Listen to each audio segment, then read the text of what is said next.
All right, so move on to the next segment. I'll be sharing my thoughts on how special the lightweight division in the sport of boxing was from the calendar year 2017 all the way to 2023. So at this time frame from 2017 to 2023, I think the lightweight boxing division was very special and one of the most deepest and most talented divisions that the sport of boxing had to offer throughout that time frame, because you had the names of Gervonta Davis, Devin Haney, Teofimo Lopez, Vasily Lomachenko, George Kambosos, and Ryan Garcia all in one damn division. And that was basically the years that Gervonta Davis and Ryan Garcia were becoming household names, box office attractions for being knockout artists. Meanwhile, you also had fighters doing some great things at this division, with Devin Haney becoming the youngest undisputed champion in boxing history at 24 years of age, becoming undisputed champion, holding all four of the prestigious titles at the time. And you also had the run that George Kambosos had when he defeated Teofimo Lopez in what was one of the biggest upsets in boxing, in recent memory in boxing, because that was a fairy tale ending to what was a special run of George Kambosos. And you also had one of the best fights that I've seen of this decade at the lightweight division between Devin Haney and Vasily Lomachenko in 2023. Controversial who won that fight that night. But yes, this lightweight division has seen a lot of great things from the year of 2017 to 2023. And like I said, the emergence of Tank and Ryan all really started it all, because they were 2 out of the 4 kings. You had Tank and Ryan coming up the ranks, becoming box office attractions, pay-per-view stars, knocking out fighters, and then they eventually got in the ring with each other. It wasn't at lightweight, but it was a catchweight at 136, rehydration clause as well. But without those two doing that, would the sport of boxing be getting these 50-50 fights again? Tank and Ryan were responsible for giving us the 50-50 fights that boxing fans were wanting all this time. And thanks to what they did in the time frame of 2017 2023, they made that happen. Also, going back to what I said of Devin Haney becoming an undisputed champion, he went on one hell of a run, defeating George Kambosos twice in his backyard in Melbourne, Australia, within 4 months, with not only take the titles from Kambosos, but to make the rematch look even smoother for his part, dismantling and dominating George Kambosos the way how he did. And before that even happened, how about George Kambosos coming over to the States, coming to New York City, competing in Madison Square Garden in the theater to defeat Teofimo Lopez, in which was one of the biggest upsets in recent memory in boxing. Not taking anything away from George Kambosos, but if you're going to be completely honest about him, yes, his resume is pretty good. He's a former unified lightweight champion, but if you look at that fight, he has fought some top tier guys, but after that, he has not looked the same that he did against Teofimo Lopez. So that's why I personally label George Kambosos as above, how do I put that?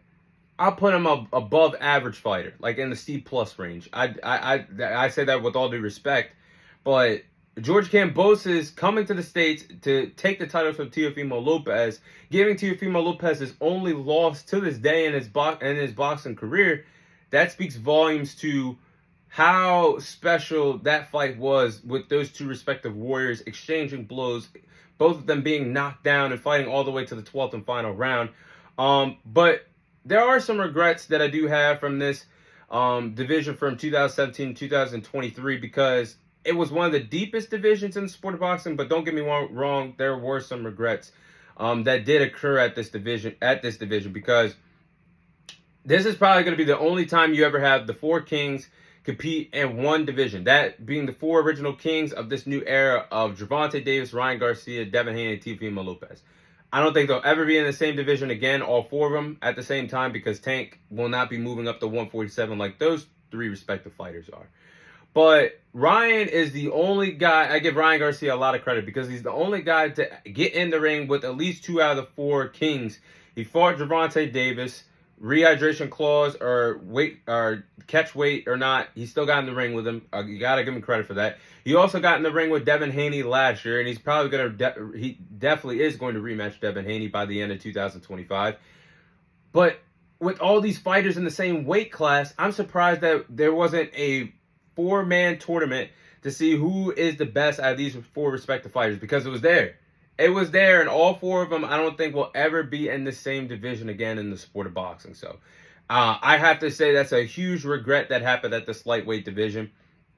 And another regret is Gervonta Davis falling short of not fighting these top-tier guys and being part of the Floyd Protection Program. Now, yes, Gervonta Davis, he put asses in seats, becoming a knockout artist at this lightweight division. But if you look at the time frame from 2017 to 2023, he was a part at that Floyd Mayweather Protection Program.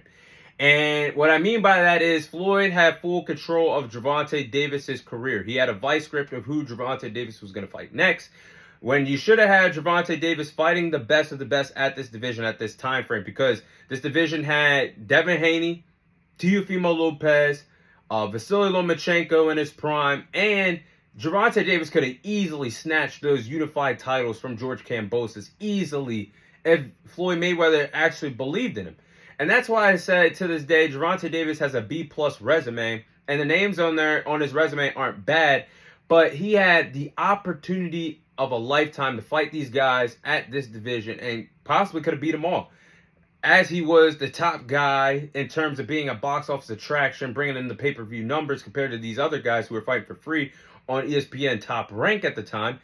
I just feel like Floyd didn't do his best by promoting Gervonta Davis the way how he should. Pay-per-view and knockouts, yes. But in terms of fighting the best of the best, no. And I think that falls on Tank too. I'm not just putting it all on Floyd. But I also see Floyd at the time try to play Gervonta Davis. And what I mean by that is, if you look at 2022 when Gervonta Davis had his only fight that year, Rolly Romero was actually signed with Floyd Mayweather. Why would you have your 2 fighters that are signed under Floyd Mayweather Promotions fighting against each other when you could have had Tank fight Haney, could have fought Lopez, could have fought Lomachenko, could have took the titles from Kambosos? I mean, there was so much wasted time for Tank at this time frame. I have to say that's one of the biggest regrets. But overall, this was a special time frame at this lightweight division. We've seen a lot of great fights, a lot of names up and coming to become some household names that they are in the sport today. But other than those regrets, this was a fun time of the lightweight division. And hopefully this division can catch fire again, because modern day, there's some top tier names here. Tank, Shakur Stevenson, now Lamont Roach if he wants to stay at 135.